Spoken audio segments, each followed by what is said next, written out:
Hello viewers, welcome to ఏకమైస్ academy. ఈరోజు మనం right to information act RTI గురించి డిస్కస్ చేద్దాం. ఇది కరెంట్ అఫైర్స్లోనూ ఉంది, అలానే ఏపీపీఎస్సీ గ్రూప్ 2 పాయింట్ ఆఫ్ వ్యూలో పాలిటీలో కూడా మెన్షన్ చేసిన టాపిక్. సో మరి ఆర్టీఐ గురించి మనం ఎందుకు డిస్కస్ చేస్తున్నాం అనేది తెలుసుకునే ముందు ఒకసారి వీడియో కాంపొనెంట్స్ చూద్దాం. సో ఆర్టీఐ యాక్ట్ 2005 ఏంటి, దాని ప్రొవిజన్స్ ఏంటి, ఎవరెవరికి వర్తిస్తుంది జనరల్గా ఆర్టీఐ అనేది, దాంతోపాటు 2 statutory bodies central information commission, state information commission discuss చేస్తూనే మనం అసలు పొలిటికల్ పార్టీస్ అనేవి ఆర్టీఐ పరిధిలోకి వస్తాయా రావా అనేది తెలుసుకుందాం. సో ఇది సిలబస్ పాయింట్ ఆఫ్ వ్యూలో, polity and constitution point of వ్యూలో ఇంపార్టెంట్ టాపిక్. మరి ఇప్పుడు మనం రీసెంట్గా డిస్కస్ చేస్తున్న దానికి రీజన్ ఏంటి అంటే, ఆర్టీఐస్ కింద మనం central information commission, state information కమిషన్స్ని క్రియేట్ చేసుకున్నాం.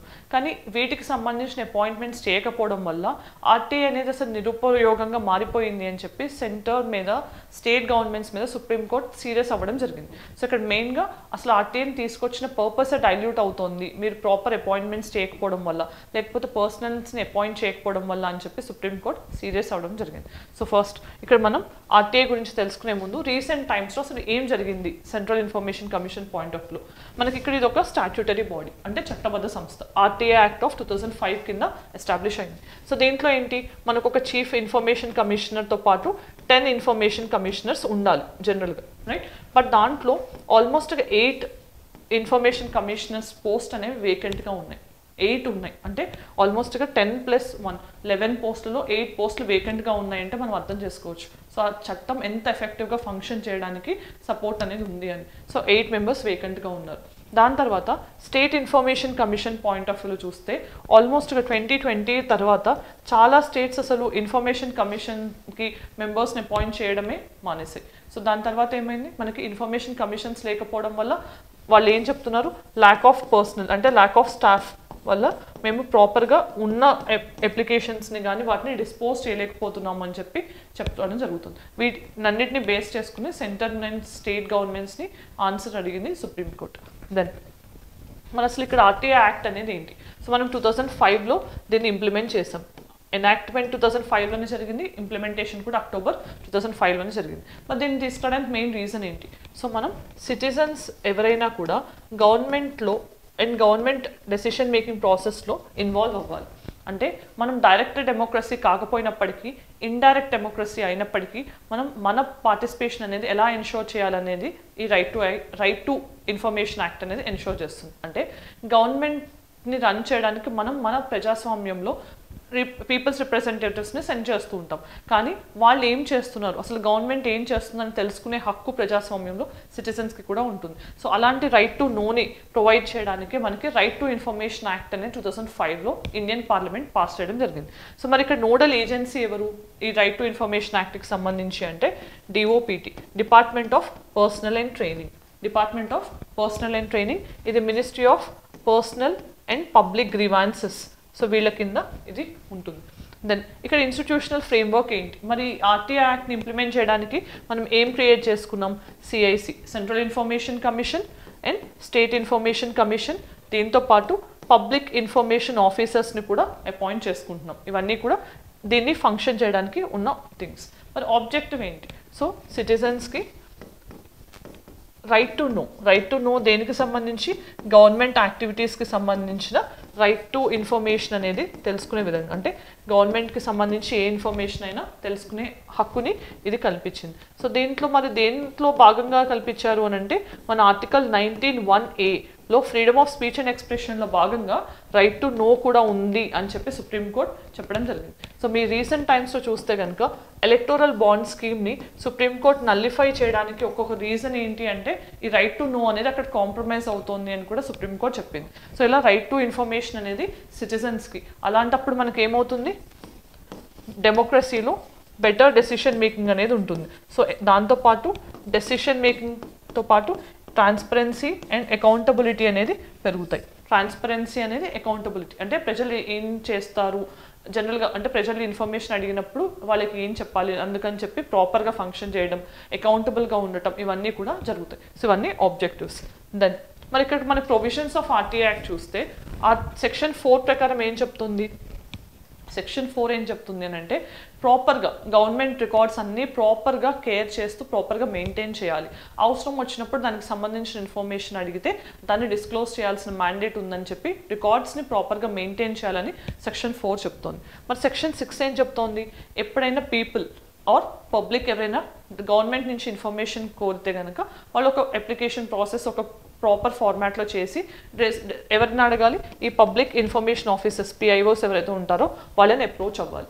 తర్వాత సెక్షన్ 7 ప్రకారం ఈ పిఐఓస్ ఆ ఇన్ఫర్మేషన్ అనే దాన్ని ఇవ్వచ్చా ఇవ్వకూడదా అని ఆలోచిస్తారు. సో ఆలోచించి వాళ్ళు 30 days లోపు దాన్ని ప్రాసెస్ చేయాలి జనరల్గా.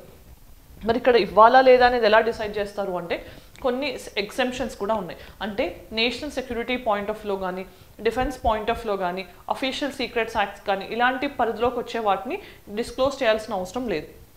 సో ఇది ఎవరికి వర్తిస్తుంది ఎవరికి వర్తించదు అని తెలిస్తే మీకు అర్థమవుతుంది. దెన్ సెక్షన్ 19 ఏం చెప్తుంది? ఒకవేళ ఈ పిఐఓస్ డిస్క్లోజ్ చేయాల్సిన ఇన్ఫర్మేషన్ కూడా డిస్క్లోజ్ చేయకుండా టైం ల్యాగ్ చేస్తూ ఉన్నారనుకోండి, దాన్ని నెక్స్ట్ లెవెల్కి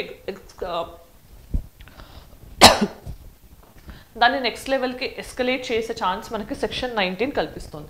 మరి ఇక్కడ ఎగ్జెంప్షన్స్ ఏంటి? సో మనం ఇందాక చూసినట్టు నేషనల్ సెక్యూరిటీ పాయింట్ ఆఫ్ వ్యూలో కానీ డిఫెన్స్ పాయింట్ ఆఫ్ వ్యూలో కానీ అఫీషియల్ సీక్రెట్స్ యాక్ట్ దీని పరిధిలో కానీ వీటన్నిటిని దృష్టిలో పెట్టుకుని మనకి నేషనల్ ఇన్ఫర్మేషన్ అనేది అంటే కంట్రీకి ముఖ్యమైన ఇన్ఫర్మేషన్ ఆర్టీఏ కింద డిస్క్లోజ్ చేయాల్సిన అవసరం లేదు అని సెక్షన్ 8 ఆఫ్ ఆర్టీఏ యాక్ట్ చెప్తోంది అనమాట. అదే ఈ ఎగ్జెంప్షన్. దెన్ మరి ఇది ఎవరికి వర్తిస్తుంది జనరల్గా అంటే గవర్నమెంట్ పరిధిలోకి వచ్చి ఏ బాడీకైనా కానీ ఆర్టీఏ వర్తిస్తుంది. సో కాన్స్టిట్యూషనల్ బాడీ అయినా గవర్నమెంట్ అంటే సెంట్రల్ అయినా స్టేట్ అయినా లోకల్ బాడీస్ అయినా రైట్ వీటన్నిటికీ వర్తిస్తుంది. ఒకవేళ ఏదైనా నాన్ గవర్నమెంటల్ ఆర్గనైజేషన్స్ కానీ ప్రైవేట్ ఇన్స్టిట్యూషన్స్ కానీ సెమీ గవర్నమెంట్ ఇన్స్టిట్యూషన్స్ ఏమైనా ఉండి వీటికి కూడా గవర్నమెంట్ నుంచి ఫండింగ్ వచ్చినా గవర్నమెంట్ వాటి మీద సబ్స్టాన్షియల్ కంట్రోల్ని కలిగి ఉన్నా ఇవి కూడా ఆర్టీఏ పరిధిలోకి వస్తాయి. అంటే ఇవి గవర్నమెంట్లో భాగం కాకపోయినప్పటికీ కూడా గవర్నమెంట్ కంట్రోల్ చేసిన వాటిని రెగ్యులేట్ చేసిన అడ్మినిస్టర్ చేసిన అవి కూడా ఆర్టీఏ పరిధిలోకి వస్తాయి రైట్. దెన్ మరి సెంట్రల్ ఇన్ఫర్మేషన్ కమిషన్ అంటే ఏంటి? సో ఇది ఒక statutory body right. RTA act కింద ఎస్టాబ్లిష్ అయిన సెంట్రల్ ఇన్ఫర్మేషన్ కమిషన్. సో మరి దీని ఎస్టాబ్లిష్మెంట్ ఎప్పుడు జరిగింది? 2005లో ఆర్టీఏ యాక్ట్ ప్రకారం జరిగింది. దెన్ దీని నేచర్ ఏంటి? ఇది కాన్స్టిట్యూషనల్ బాడీ కాదు, ఓన్లీ స్టాట్యూటరీ బాడీ గుర్తుపెట్టుకోవాలి. దెన్ కంపోజిషన్ ఏంటి? So 1 CIC chief information commissioner అలానే 10 ఇన్ఫర్మేషన్ కమిషనర్స్ జనరల్గా ఉంటారు. మరి ఈ కంపోజిషన్ని ఎవరు సెలెక్ట్ చేస్తారు ఆర్ ఎవరు అంటే ఒక సెలెక్ట్ కమిటీ అనేది ఉంటుంది. సో ఈ సెలెక్ట్ కమిటీలో ఎవరు ఉంటారు? Prime minister, leader of opposition లోక్సభకు సంబంధించి అండ్ యూనియన్ మినిస్టర్ ఎవరో ఒక యూనియన్ మినిస్టర్ ఎవరైతే మనకి జనరల్గా ప్రైమ్ మినిస్టర్ నామినేట్ చేస్తారో వాళ్ళు దీంట్లో మెంబర్గా ఉంటారు. సో ఈ 3 member ప్యానెల్ కలిసి CICని అపాయింట్ చేస్తుంది. దెన్ అసలు అపాయింట్మెంట్ ప్రాసెస్ ఏంటి? వీళ్ళని అపాయింట్ చేసేది సెలెక్ట్ చేసేది ఆ కమిటీ అండ్ అపాయింట్ చేసేది ప్రెసిడెంట్ ఆఫ్ ఇండియా. సో మనకు ఒకసారి అపాయింట్ చేసిన తర్వాత టర్మ్ ఎంతవరకు ఉంటుంది అని అంటే కనుక జనరల్గా ఇంతకుముందు ఒక స్పెసిఫైడ్ టర్మ్ అనేది ఉండేది. సో ఇప్పుడు సెంట్రల్ గవర్నమెంట్ 2019లో మోడిఫికేషన్స్ చేసిన తర్వాత సెంట్రల్ గవర్నమెంట్ డిసైడ్ చేసే కెపాసిటీని కూడా వాళ్ళకి ఇవ్వడం జరిగింది. అంటే టర్మ్ ఎంత ఉంటుంది అనేది కూడా సెంట్రల్ గవర్నమెంట్ డిసైడ్ చేయవచ్చు. 65 years మ్యాక్సిమం అనేది లిమిట్గా ఉంది అండ్ వీళ్ళు రీఅపాయింట్మెంట్ అనేది పాసిబుల్ కాదు. సో రీఅపాయింట్మెంట్ అనేది ఉండదు. ఒకసారి అపాయింట్ అయిన తర్వాత ఫర్దర్గా అపాయింట్ చేయలేము. Selection committee prime minister, leader of opposition in the Lok Sabha అలానే యూనియన్ మినిస్టర్ ఎవరైనా కానీ నామినేట్ అయిన యూనియన్ మినిస్టర్ మనకి ప్రైమ్ మినిస్టర్ ఎవరినైనా నామినేట్ చేస్తారో ఈ కమిటీకి ఆయన మెంబర్గా ఉండొచ్చు. దెన్ టెన్యూర్ అండ్ కండిషన్స్ చూసాం. రిమూవల్ అనేది ఎవరు రిమూవ్ చేస్తారు? ప్రెసిడెంట్ ఆఫ్ ఇండియా రిమూవ్ చేయాలి రైట్. దెన్ మరి పవర్స్ అండ్ ఫంక్షన్స్ ఏంటి? సో వీళ్ళు జనరల్గా ఒక ఎపిలేట్ బాడీ ఆర్ ఎపిలేట్ అథారిటీగా ఫంక్షన్ చేస్తూ ఉంటారు. అంటే మనకి ఇప్పుడు లోవర్ లెవెల్స్ నుంచి పర్టికులర్ ఇన్ఫర్మేషన్ డిస్క్లోజ్ చేయట్లేదు అని చెప్పి ఎస్కలేట్ అవుతూ అది ఇక్కడికి వస్తే కనుక వీళ్ళు ఎపిలేట్ అథారిటీగా ఫంక్షన్ చేస్తారు. దాంతోపాటు వీళ్ళు పవర్స్ ఆఫ్ ద సివిల్ కోర్ట్ని కలిగి ఉంటారు. అంటే సమ్మనింగ్ కానీ ఎవిడెన్స్ కలెక్షన్ కానీ అలాంటివి చేయొచ్చు. అలానే మనకి ఇన్ఫర్మేషన్ కమిషన్ పాయింట్ ఆఫ్ వ్యూలో ఇంకా బెటర్గా ఇన్ఫర్మేషన్ డెలివరీ అనేది ఎలా జరుగుతుంది, లేకపోతే గవర్నమెంట్ వేరియస్ మినిస్ట్రీస్ కానీ డిపార్ట్మెంట్స్ కానీ ఇన్ఫర్మేషన్ని ప్రాపర్గా డిస్క్లోజ్ చేస్తున్నాయా లేదా ఇలాంటివన్నీ మానిటరింగ్ కానీ ఈ సెంట్రల్ ఇన్ఫర్మేషన్ కమిషన్ జనరల్గా చేస్తూ ఉంటుంది. దెన్ మరి ఇక్కడ స్టేట్ ఇన్ఫర్మేషన్ కమిషన్స్ ఏంటి? సో మనకు సేమ్ ఆర్టీఏ యాక్ట్ కిందనే మనకి 2005లో ఈ స్టేట్ ఇన్ఫర్మేషన్ కమిషన్స్ని ఏర్పాటు చేశారు. సో దాని ప్రకారం ఏంటి, మనకి స్టేట్లో కూడా 1 state information commissioner and 10 information commissioners ఉంటారు, రైట్? సో వీళ్ళని ఎవరు అపాయింట్ చేస్తారు? స్టేట్ గవర్నమెంట్ అపాయింట్ చేస్తుంది. ఎస్పెషల్లీ గవర్నర్ అపాయింట్ చేస్తారు on the recommendations of chief minister, leader of opposition in the state legislative assembly, అలానే ఒక మినిస్టర్, చీఫ్ మినిస్టర్ నామినేట్ చేసిన minister కలిసి వీళ్ళని అపాయింట్ చేస్తారు. సో రిమూవల్ ఎవరు చేస్తారు? జనరల్గా ఇక్కడ మనకి గవర్నర్ రిమూవ్ చేస్తారు. దెన్ నెక్స్ట్, అసలు పొలిటికల్ పార్టీస్ అనేవి ఆర్టీఏ పరిధిలోకి వస్తాయా రావా అనే క్వశ్చన్. సో ఆర్గ్యుమెంట్స్ కొన్ని ఫేవర్గా ఉన్నవి ఏంటి అంటే, పొలిటికల్ పార్టీస్ అనేవి కూడా డెమోక్రటిక్ ఇన్స్టిట్యూషన్స్గా ఫంక్షన్ చేస్తున్నప్పుడు వాటిని కూడా ఆర్టీఏ పరిధిలోకి తీసుకురావాలి. ఎందుకంటే మనం ఎవరిని ఎన్నుకుంటున్నాం అనేది తెలుసుకోవాలి అని అంటే మనకి రైట్ టు ఇన్ఫర్మేషన్ ఉండాలి.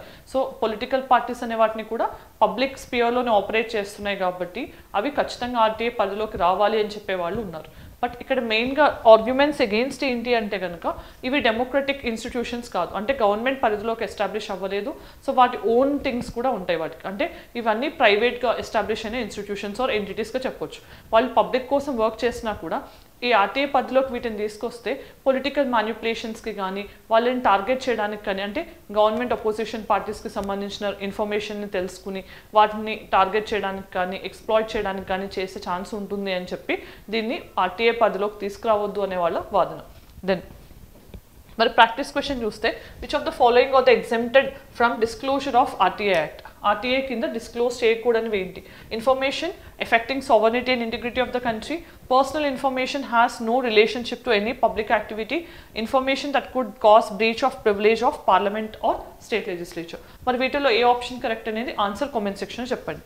Then mains question, the right to information act 2005 has been held as a landmark legislation for Indian democracy, critically examine its impact on curbing corruption and enhancing public participation in decision making process. So ఈ answer చేయడానికి try చేయండి.